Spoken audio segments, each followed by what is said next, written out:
বন্ধুরা, এটা আমার ছোট টেবিল অ্যাকোরিয়াম। যাদের অ্যাকোরিয়াম রাখার ইচ্ছে আছে কিন্তু অ্যাকোরিয়াম রাখতে ভয় পান বা অ্যাকোরিয়াম রাখার পর্যাপ্ত জায়গা নেই, তাদের জন্য এই অ্যাকোরিয়ামটা ভালো অপশন হতে পারে। এতে মেনটেনেন্সের ঝামেলা নেই এবং ফিল্টার ও হিটারের প্রয়োজন নেই। এটি সহজেই খুবই ছোট জায়গায় 5 ইঞ্চি বাই 5 ইঞ্চি জায়গায় রাখা যায়। পড়ার টেবিল কিংবা বেডের পাশে রাখলে দেখতে খুবই সুন্দর লাগে। আর তাছাড়া আমার ভিডিও যারা দেখেন তাদের ভিতর বেশিরভাগ মানুষই স্টুডেন্ট। তাদের কথা চিন্তা করে আমি একদম লো কস্টে অ্যাকোরিয়ামটা বানিয়েছিলাম। এটা বানানোর ফুল ভিডিও আমার চ্যানেলে দেয়া আছে।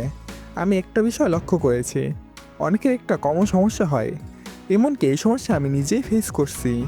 সাধারণত একটা প্ল্যান্টেড অ্যাকোরিয়ামের ক্ষেত্রে সবথেকে গুরুত্বপূর্ণ যে জিনিস তা হলো সয়েল। সয়েলের কোয়ালিটি যত ভালো হয় অ্যাকোরিয়াম দেখতে তত বেশি সুন্দর লাগে। সাধারণত মোটামুটি ভালো সয়েলের প্যাকেটের দাম পড়ে 700 থেকে 1000 টাকা, যা আমাদের অনেকের পক্ষেই কেনা সম্ভব না। সেক্ষেত্রে আমরা গার্ডেন সয়েল বা কম্পোস্ট ব্যবহার করে থাকি।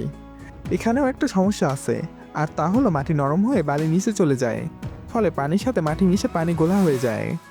আমি অনেক দিন ধরে চেষ্টা করছি এর সমাধান বের করতে।